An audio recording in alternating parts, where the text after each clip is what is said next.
The whales are not running away and the indicators are rising. Is this wave of Bitcoin pullback a market cleanup or a real market crash? Is the altcoin season going to be delayed? Why are investors embracing Bitcoin again? Banks are about to reopen, and major changes in U.S. policies are breaking the ice on banking. What signal does BlackRock's zero selling in June send by adding 11,000 ETH late at night? Payment giants are joining forces to enter Web3. It is no longer a dream to buy coins directly by swiping a card on the chain. Japan's policy is loosening, and the days of wearing suits and squatting at the door in the crypto circle are coming to an end. Wednesday, June 25th, BitcoinTV English channel. Where is the coin chain? I am Michael. Let's start with the 24-hour data headlines of the coin circle. As of June 23rd, Bitcoin's dominance has rebounded to 62.58%, setting a recent high. Simply put, in the entire crypto market, more than 60% of the market value is on Bitcoin. Compared with the mid-May when it was still hovering at 59%, now the funds have obviously turned back to recognize the boss. At that time in May, Bitcoin's dominance declined, and everyone chased after altcoins with a high-risk appetite.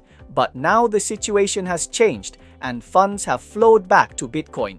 The reasons behind this are actually quite clear. First, Bitcoin spot ETFs are still attracting money, with net inflows for more than 10 consecutive days. Second, institutions love compliant plus transparent assets, and Bitcoin just happens to have all of them. Third, altcoins have no new stories, no liquidity, and no large institutions entering the market, so of course they are not attractive. So the dominance has risen, which can basically be understood as altcoin season may be postponed. In the current uncertain environment, most funds would rather choose blue-chip coins such as Bitcoin that are easy to buy, can report, and have no pitfalls, rather than chasing the dream of small currencies. During the escalation of geopolitical conflicts, the market is generally worried that panic selling will occur. Let's look at a key indicator: Bitcoin's realized market value. Realized cap represents how much money people have invested in Bitcoin. The result? Not only did it not fall, but it rose. The latest data shows that the realized market value of Bitcoin is $948.827 billion, more than 600 million more than at the end of May. Do you think this looks like a panic market crash?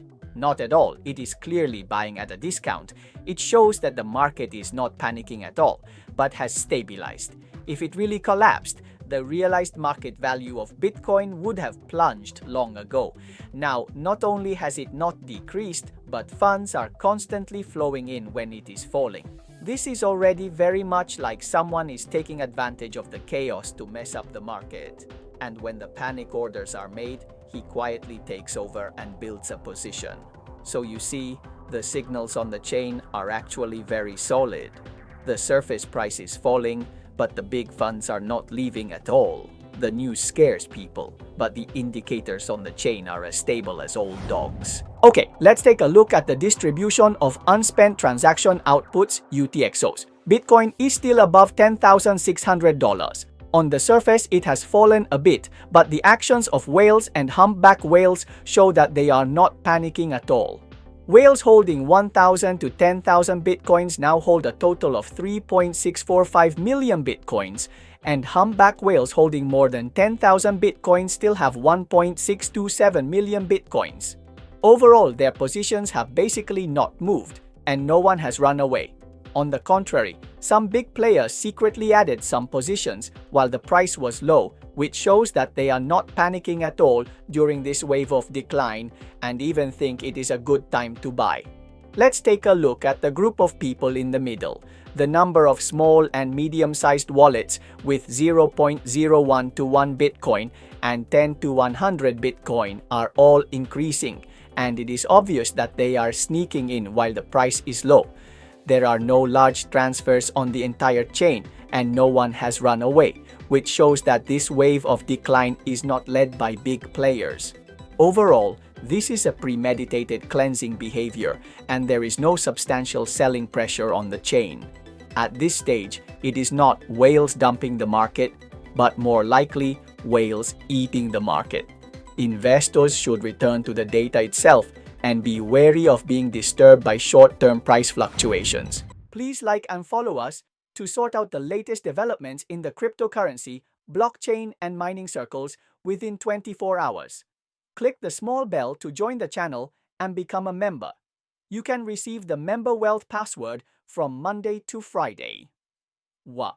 Operation Choke Point was a short-term financial dimensionality reduction attack launched by the US government in 2013.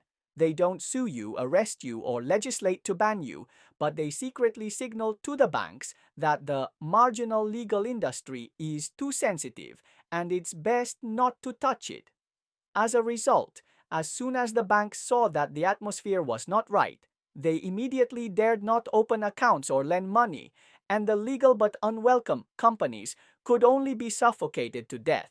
This operation ended in 2017, and it seemed calm on the surface, but unexpectedly in 2022, a replica came again, and this time the protagonist was the encryption industry.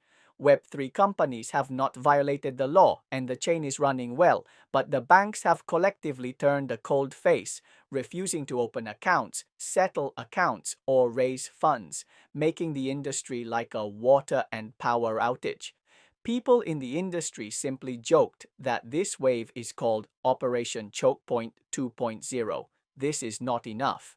In 2023, there will be another 3 consecutive thunders, including Silicon Valley Bank, Silvergate, and Signature fell together, and more than 30 technology and crypto startups were directly wiped out.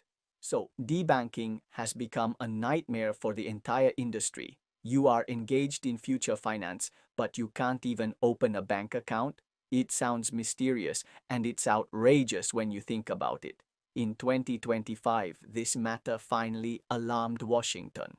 The US Congress announced that it would investigate whether crypto companies were systematically banished by banks. What's even more explosive is that it is reported that President Trump is personally drafting an executive order to cut off this wave of invisible strangulation with one knife. Operation Choke Point 2.0. If it is really cut, the crypto industry can finally breathe a sigh of relief. I think this is a problem that we came to understand as a problem over the course of the last couple of years, and began considering what's going on here. We're hearing a lot of reports of debanking and that sort of thing, and over the course of really 2024, came to the view that this was a serious problem that we need to address. And according to U.S. media reports, the draft bill in the United States explicitly prohibits banks from refusing to open accounts or freezing funds because customers are involved in the crypto industry or hold a specific political stance. The OCC, FDIC, and the Federal Reserve will have the power to punish discriminatory behavior and ensure that companies have equal access to financial services. In April this year, the Federal Reserve also withdrew its regulatory guidance requiring banks to report crypto businesses. Chairman Jerome Powell publicly stated at a hearing last night that banks can provide services to the crypto industry and conduct related businesses. What I do see is a very significant change in the tone, and it really does reflect evolving thinking and the evolving status of the crypto industry. And I would expect over time we'll see more activity. No matter how you look at these recent developments, they are all clearing the way for the issue of banks not daring to touch cryptocurrencies. Let's first clarify what debanking is. Simply put, banks are afraid of getting into trouble. When regulators frown, they dare not open accounts for crypto companies and even suddenly close the accounts that have already been opened. You open an exchange and people give you a card, you get a wallet, and the bank says you are too sensitive. The entire industry is like dancing on the edge of the black market, and people are worried every day. But now it's different, and the policy direction has begun to change. If these restrictions can really be lifted, then the bridge between banks and cryptocurrencies can finally be built. There is no need to be sneaky, no shell, no detour to deposit and withdraw money, and we may really be able to go through the main door and use regular banks openly. By then, legal withdrawal will no longer be a dream, but a new normal. When it comes to Bitcoin spot ETF, this is definitely the most difficult ultimate copy in the currency circle in the past decade.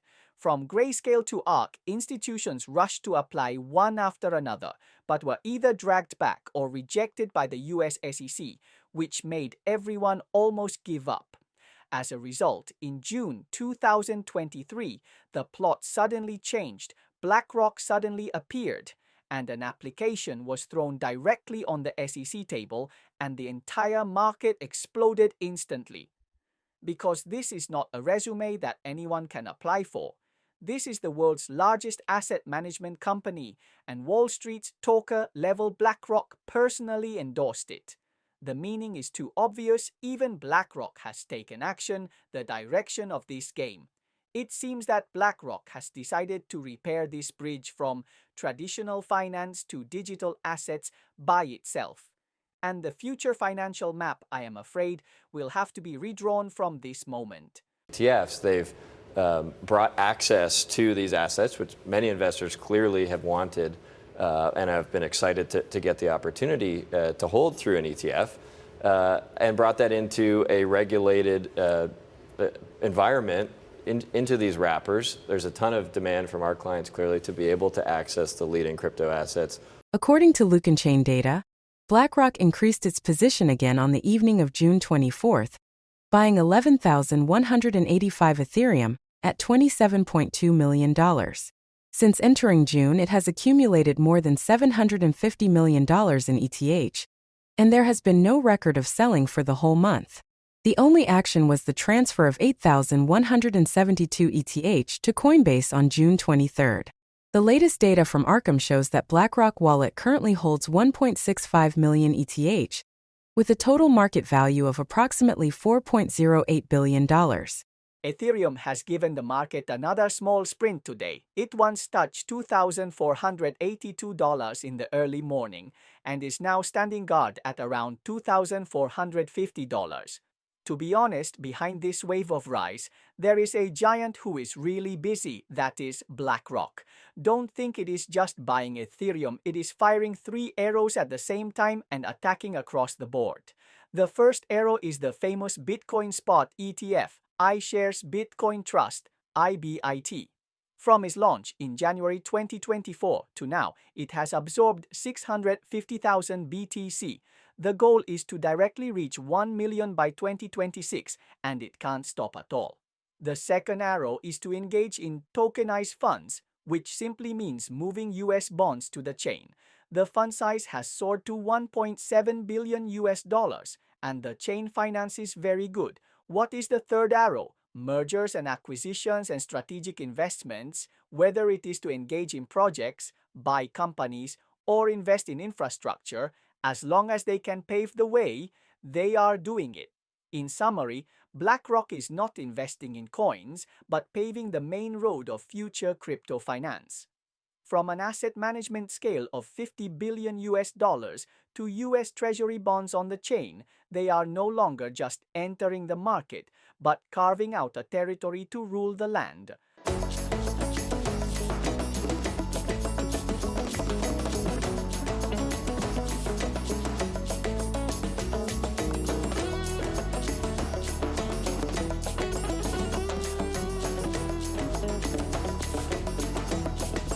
From fiat currency to on-chain assets, payment giants are entering a new era of encryption. From a high tax of 55% to the green light for ETFs, has the Japanese cryptocurrency industry finally been loosened? Have you ever thought that one day you can buy cryptocurrencies directly by swiping your card? Yesterday, this thing really came true. Chainlink teamed up with the global payment giant Mastercard to make a big move. In the future, 3 billion Mastercard credit cards in the world may be able to buy cryptocurrencies directly on the chain. In fact, Mastercard has long been eyeing this piece of cake. In 2024 to 2025, it has successively come up with various ways to play, cooperated with MoonPay to make stable currency payments, launched encrypted debit cards with Kraken, and even cooperated with MetaMask to launch on-chain self-custodial credit cards. This time, The connection with Chainlink is equivalent to directly feeding blockchain data into the payment network, which sounds very powerful. Mastercard is determined to make encrypted payments mainstream. In the future, buying cryptocurrencies will be as smooth as swiping your card at Starbucks. In this cooperation, Chainlink and Mastercard jointly integrated platform technologies such as Shift4, Zerohash, XSwap, and Uniswap. In the process, Shift4 is responsible for payment authorization and fiat currency exchange, and Zerohash provides compliance custody and asset delivery. Chainlink's cross-chain protocol realizes data interaction between the card network and the multi-chain system, while XSwap provides liquidity support and Uniswap completes token exchange, ensuring that encrypted assets are delivered to users safely and efficiently. It's great to be working with an incredible, talented team. And maybe let me back this up a little bit for a second. MasterCard has always been about providing access to billions of consumers being able to get into the crypto ecosystem, what we call as on-ramp, being able to buy crypto at many places, and reverse, when you want to get the cash back into your bank account or wherever you want the money back in, or you want to simply spend the crypto. We've been providing products around the world on this topic. Cryptocurrency has become more and more popular in recent years. Many people want to give it a try, but to be honest, buying coins is not friendly to newcomers. There is a long process, a lot of certifications on the platform, and it may get stuck, which makes people confused and give up. But now it is different. The cooperation between Mastercard and Chainlink is equivalent to directly helping users package the process up. The threshold for buying coins has been cut to the knee. Even a novice can do it with a credit card. It doesn't matter if you don't know how to use the exchange, as long as you know how to swipe the card. If it is really so smooth, it will not be surprising that one day everyone uses cryptocurrency for financial management as easily as using Yuebao. But then again, convenience is convenience, and the more platforms are integrated, the longer the chain is. If there is a problem, it is not something that one platform can bear. If any link fails, the whole process may be stuck. Therefore, behind the easy entry, there is still a need to have a sense of risk. As early as 2017, Japan took the lead and issued an official pass to Bitcoin, recognizing it as a legal means of payment, and also established an exchange registration system. It sounds quite advanced, right? However, the Japanese Financial Services Agency, FSA, has been very stable in recent years. Especially for cryptocurrencies, ETFs are simply kept at a distance for one reason. They are afraid that retail investors will impulsively go all in and create a chain reaction of risks. As a result, there is only one ETF currently. ETF. None of them were approved. What's even more outrageous is that you still have to pay miscellaneous income tax for the money you make from cryptocurrency trading, and the highest tax rate is 55%. Even institutions find it troublesome and are unwilling to seriously develop products. But now the situation has changed. The Japanese Financial Services Agency has finally stopped pretending and has made a ruthless move, not only to reclassify cryptocurrencies, but also to ETF and paving the way for lower taxes. As of this year 1 in January, Japan's active crypto accounts exceeded 1,210,000, platform custody assets reached 5 trillion yen, approximately 340 at the same time. Global institutions are actively deploying, including U.S. pension funds and Goldman Sachs, which have more than 1,200 institutions hold U.S. spot Bitcoin ETF. I believe crypto asset can have a major possibility in the future. Particularly, it can be programmable and can be combined with payment, can be combined with financial and non-financial transactions. So we intend to maintain a pro-innovation environment. The Japanese Financial Services Agency recently proposed a proposal to reclassify cryptocurrencies, planning to include them in the financial products category under the Financial Instruments and Exchange Act.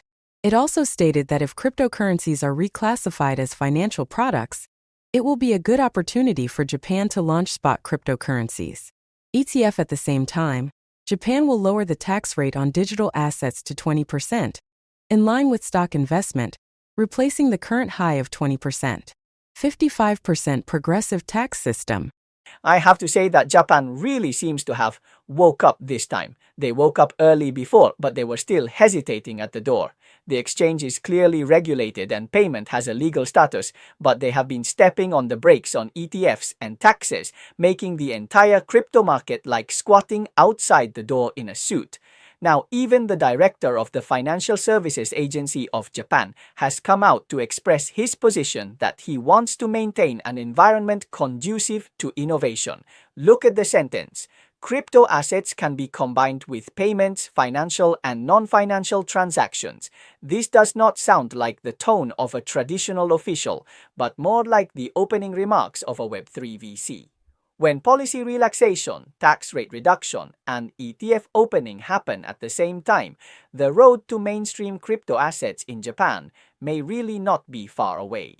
A few days ago, Xiao Changping's team responded to the rumor that Trump has approved Xiao Changping's pardon and said, "This is false news. We will keep you updated as soon as there is any news." According to statistics, since Israel launched military operations against Iran, the stablecoin issuer Tether has frozen a total of 112 wallet addresses on the Tron and Ethereum networks. These addresses received a total of approximately 700 million USDT before being frozen. Zhu Qingyu, co-founder of Hong Kong fintech company IDA and member of the Hong Kong Special Administrative Region's third-generation Internet Development Task Force, said that the company plans to apply for a stablecoin license and intends to apply it to cross-border trade and investment settlement scenarios.